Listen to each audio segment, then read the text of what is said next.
Bismillahirrahmanirrahim. Assalamualaikum warahmatullahi wabarakatuh. Perkenalkan, nama saya Anissa Andriani, CGP Angkatan 6 tahun 2022, Kabupaten Purworejo. Pada kesempatan kali ini, saya akan melakukan wawancara dengan Kepala Sekolah SMK Negeri 4 Purworejo dengan Ibu Purwanti SPD M4. Mohon izin Ibu nggih. Baik, sebelumnya apa kabar Ibu? Kabar baik, terkait Gusti, semuanya sehat, baik semuanya. Iya Ibu. Baik Ibu, ini saya mengganggu waktunya Ibu sebentar. Langsung saja Ibu nggih. Dalam hal ini kami akan mengupas kaitannya dengan pengambilan keputusan berbasis nilai-nilai kebajikan sebagai pemimpin Ibu. Dalam hal ini apakah Ibu selaku kepala sekolah mengidentifikasi kasus-kasus yang berkaitan dengan dilema etika Ibu, terutama di kasus-kasus yang melawan benar dan di dalam pengambilan keputusannya itu ada pergolakan batin karena sama-sama benar seperti itu Ibu. Terima kasih Mbak Anissa. Ya, tentunya seperti apa yang ditanyakan Mbak Anissa tadi, pastilah ada, ya toh. Nah, apakah saya mengidentifikasi? Ya pasti, setiap masalah harus diidentifikasi, tergantung setiap permasalahannya. Kalau dikatakan tadi benar dan benar, apakah ini keputusannya tidak ada yang salah sebenarnya, atau apa masalahnya itu tidak ada yang salah, tapi harus membuat sebuah keputusan yang tepat, begitu kan? Itu kan. Nah, cuma kan di sini masalahnya seperti apa, di bidang apa yang Mbak Anissa mungkin ingin gali lebih. Baik, di sini karena saya juga mengajar di SMK Negeri 3 Purworejo Ibu, nggih, kaitannya dengan kejuruan boga dalam setiap tahun ada PKL Ibu, jadi saya tertarik untuk mengupas kaitannya dengan PKL.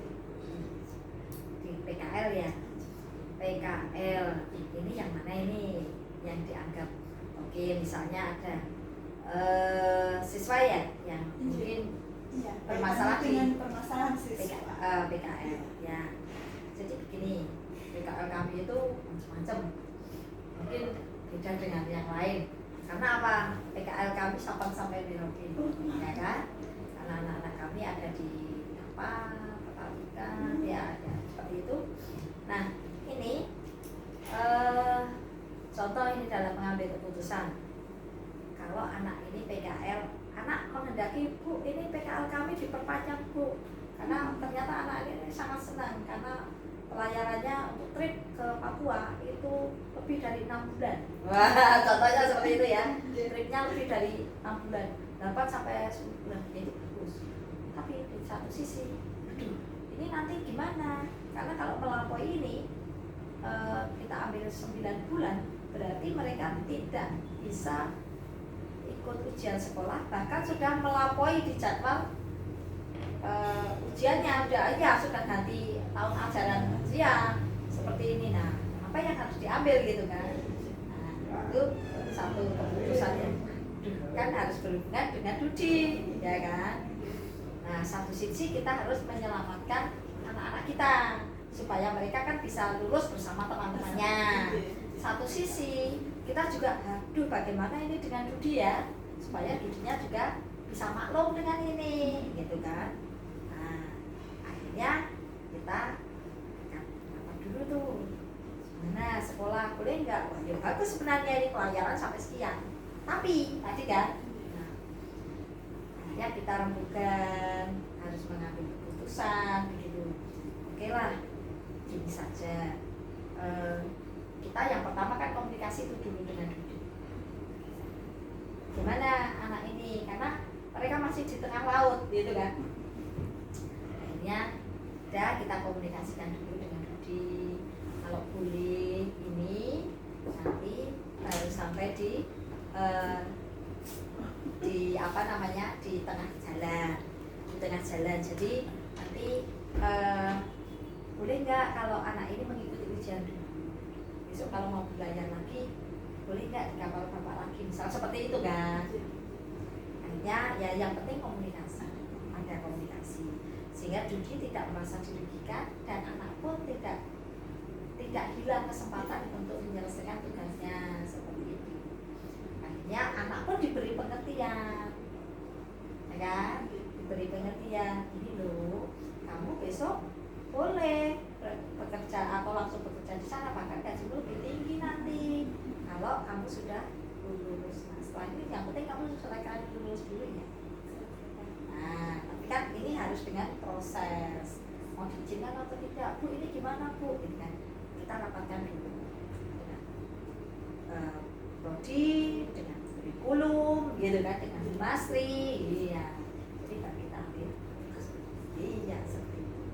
Baik Ibu, ya dalam kaitannya dengan di dalam langkah-langkah atau prosedur pengambilan keputusan yang mungkin sudah Ibu sampaikan itu ya, dengan komunikasi, dengan ada saling koordinasi dengan jurusan, dengan Humas seperti itu Ibu ya. Mungkin ada lagi yang bisa ditambahkan Ibu kaitannya dengan prosedur pengambilan keputusannya. Prosedur pengambilan keputusan tadi harus analisis data dulu. Ya, yang utama itu di situ, analisis data dulu. Pasti kan ada plus minus, data-datanya, oh ini seperti ini, oh ini kalau ini kan semuanya mengandung konsekuensi itu. Ya, nah, otomatis kita harus jeli di situ. Ya, jeli di situ supaya nanti ketika kita memberikan keputusan untuk memanggil anak ini kembali, tidak, itu kan ada pertimbangan khusus. Itulah yang perlu jadi. Yang terpenting adalah analisis data. Identifikasi masalahnya, analisis data diambil. Seperti itu. Baik Ibu, di dalam pengambilan keputusan tersebut dengan salah satunya dengan berbasis data Ibu ya. Menurut Ibu, apakah menurut Ibu itu sudah langkah yang paling efektif Bu? Ya, data itu adalah sumbernya di situ. Sumber referensi. Kalau tanpa data, kita hanya melihat secara cover saja, langsung buat keputusan, kita tidak tahu dalam, ya kan? Nah, maka data itu dianggap ibaratkan buku, kita nyimak dulu, dibaca dulu, gitu kan? Baru kita bisa membuat simpulan. Gitu. Data itu ibaratkan kalimat-kalimat isi dari buku itu, sehingga kita membuat simpulan. Seperti itu. Baik Ibu, ini pencerahan bagi kami Ibu ya, yang juga menangani anak-anak PKL Ibu ya. Kayaknya ada penambahan waktu seperti itu tadi ya Bu ya, karena kemudian ada dilema etika apakah mau dilanjutkan atau selesaikan mengikuti ujian, karena memang sama-sama penting seperti itu. Baik, dalam hal ini tantangan terberat di dalam pengambilan keputusan untuk apakah anak lanjut PKL dulu atau berhenti untuk ujian terlebih dahulu seperti itu, bagaimana Ibu? Ini Mbak, kalau itu saya anggap masih agak ringan ya. Yang terberat itu ketika ada anak satu kecelakaan di kerja PKL atau mungkin melarikan diri dari PKL, itu repot lagi kan? Nah, terus anak ini mau dibagaimanakan, gitu kan? Ini yang lebih rumit, ya, lebih rumit. Kalau yang ini kan Dudi diberi pengertian, pemahaman, anak dipulangkan dengan menggunakan ikut kapal collecting sehingga mereka bisa sampai di sini dengan selamat, gitu kan? Jadi mereka tidak melanjutkan trip karena pihak penyedia kapal mahal, gitu kan? Yang repot itu kalau tadi misalnya ada anak yang kecelakaan kerja, ya kecelakaan kerja, sedangkan orang tuanya sudah tidak mengizinkan lagi untuk PKL yang sejenis. Nah, apa yang harus ditempuh kan gitu kan? Nah, itu repot lagi kan? Nah, karena sedangkan anak sebenarnya tidak mengalami trauma, enggak apa-apa, saya besok belajar lagi Bu, ini, tapi orang tua enggak boleh, gitu kan? Karena risikonya besar. Terus bagaimana anak sekolah kan gitu? Nah, ini yang perlu ditempuh. otomatis kita harus menyatukan dulu guru-guru pembimbing tadi apa sih yang bisa kita tempuh sehingga anak ini bisa menyelesaikan PKL-nya ya, dengan kompetensi-kompetensi yang bisa nantinya dia pelajari, tidak harus ikut kapalan. Nah gitu kan? Tapi kita harus ada solusi. Nah setiap kali ada permasalahan seperti ini sediakan plan A, plan B, plan C bahkan seperti itu kan. Nah ini maka ibu ini karena orang tua trauma, maka anak ini tidak melaut tetapi dia didocking aja ya. Anaknya ditarik dulu, gimana kalau seperti ini kamu tetap ini tapi orang tuamu boleh kan. Seperti itu kan kira-kira. Baik Bu, ini kasus-kasus yang di dalam permasalahan PKL ya Bu, ternyata macam-macam juga ya Bu, sama ya Bu ya. Ada yang kecelakaan, ada yang melarikan diri, seperti itu. Nah dari berbagai kasus di dalam pelaksanaan PKL putra putri kita itu, apakah di dalam penyelesaian masalah tersebut ada jadwal tertentu yang sudah terjadwal seperti itu, ataukah mungkin bisa diselesaikan pada saat itu juga? Iya, untuk PKL, nah ini PKL di kasus-kasus seperti ini kan di awal mesti kita kan semacam briefing dulu ya. Kemudian kita pantau dengan selalu monitoring tadi. Jika ada masalah-masalah khusus, maka kita ambil waktu khusus untuk kita rembukan. Kita rembukan, intinya seperti itu, rembukan baiknya bagaimana, kesiapannya tim mau seperti apa. Jadi baik disampaikan di apel juga ada, ya kan? Jadi karena kan butuh bantuan yang lain juga, ya bahwa anak ini sudah pulang dan lain sebagainya kan? Karena kondisi tertentu. Yang penting komunikasi, ya. Kemudian kita koordinasikan. Yang penting anak ini tetap terlayani mau seperti apa. Baik, jadi tergantung kasusnya ya. Iya, kalau bisa diselesaikan saat itu juga, mengapa tidak seperti itu? Membutuhkan koordinasi tim, dijadwalkan seperti itu. Iya. Baik itu. Dan apakah di dalam kasus PKL ini, apakah ada yang paling berpengaruh di dalam ibu mengambil keputusan, Bu? Ya, ada. Jadi berpengaruh, ya. Jadi untuk PKL itu kan masalahnya banyak sekali ya, banyak sekali, dari anak yang melarikan diri, anak yang kecelakaan kerja, anak yang tadi tidak mau pulang kayak gitu kan, malah macam-macam. Nah oleh karena itu kami mengambil langkah setiap selesai PKL, maka kami akan selalu melakukan identifikasi terhadap pelaksanaan PKL di tempat masing-masing. Kesan apa, apakah ini nanti dilanjut atau tidak, seperti itu.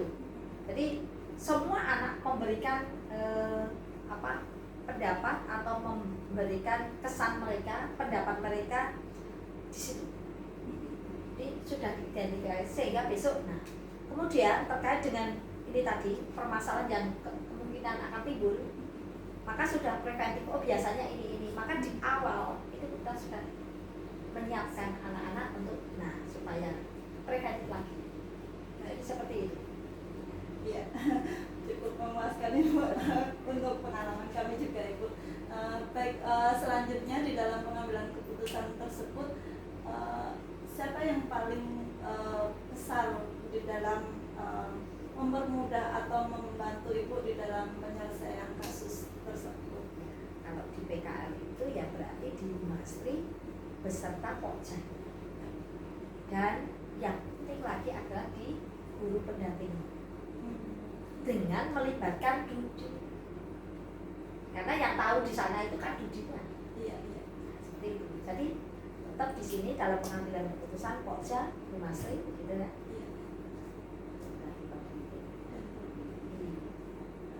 Baik Ibu, di dalam tadi saya tertarik dengan kasus PKL yang yang anak kecelakaan tersebut. Kecelakaan kerja. Iya, kecelakaan kerja.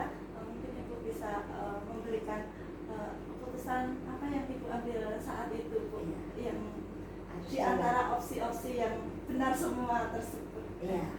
Apa apakah ini harus dikembalikan atau Iya. tidak. Nah, Iya. ya ketika terjadi kecelakaan kerja itu biasanya saya dikabari, kemudian langkah apa yang harus kami ambil itu kami dengarkan dulu dari pihak Dudi, langkahnya seperti apa. Kan kita dengarkan dulu karena yang menangani saat itu kan di sana. Iya. Yang menangani di sana. Dengarkan dulu, terus apakah sigap atau tidak, ya kan? Nah, kalau di sana sudah sigap dan langsung memberikan bantuan oke, kita langsung mempersiapkan diri yang di sini, seperti itu. Pernah anak kami itu di tengah laut, dia kecelakaan kerja karena memindahkan balok es itu mengenai kaki, otomatis kan luka parah gitu kan. Nah, tapi dari pihak kapal itu langsung menghubungi kami bahwa anak ini sudah dilakukan penanganan dan kami yang akan mengantar sampai di rumah anak tersebut. Nah, otomatis berarti sudah tertangani kan? Iya. Otomatis terus guru pendampingnya yang nampani di rumah, menyerahkan ke orang tua. Nah, langkah selanjutnya apa? Ini masalah lagi karena anak belum selesai kan? Iya. Orang tuanya trauma kan? Iya. Nah, ini terus bagaimana? Oke, ya tadi rapat dulu. Anak ini tetap diberi penugasan Oh, iya. yang juga relevan. Iya, penugasan yang sama dengan PKN. Nah, gitu. Baik Ibu, sudah sangat jelas sekali Ibu dengan pengambilan keputusan yang sangat adil sekali ya Bu ya. Ya diupayakan adil, diupayakan kita berupaya saja. Berbasis keadilan dan berbasis keadilan ya Bu, lawan kita juga ada kemanusiaan juga ya, Bu, dan juga berhubungan dengan masyarakat juga. Seperti itu. Baik Ibu, terima kasih kesempatan yang diberikan. Mungkin ini pertanyaan terakhir Ibu dari kasus tersebut. Mungkin pembelajaran apa yang bisa dipetik di dalam pengambilan keputusan yang dilema tersebut. Yang pertama tadi ketika ada masalah-masalah seperti itu, saya katakan dengarkan dulu. Kita cari informasi sebanyak mungkin, jangan langsung membuat keputusan, analisis dulu, ya, baru kita adakan koordinasi. Jadi jangan serta-merta kita putuskan sendiri, koordinasi dulu dengan tim dulu, begitu baru kita eksekusi, gitu kan? Jadi itu langkahnya seperti itu. Baik Ibu, terima kasih untuk wawancara hari ini, sangat memberikan pencerahan bagi saya juga, terutama saya juga sangat belajar awal ini Bu. Jadi informasi-informasi yang Ibu berikan kepada saya insya Allah sangat bermanfaat sekali nanti untuk pengembangan saya, khususnya terutama nanti insya Allah bisa dikeluarkan ke Baik Ibu, terima kasih sekali waktunya. Ya, semangat ya. Iya Bu. Ya, sukses selalu.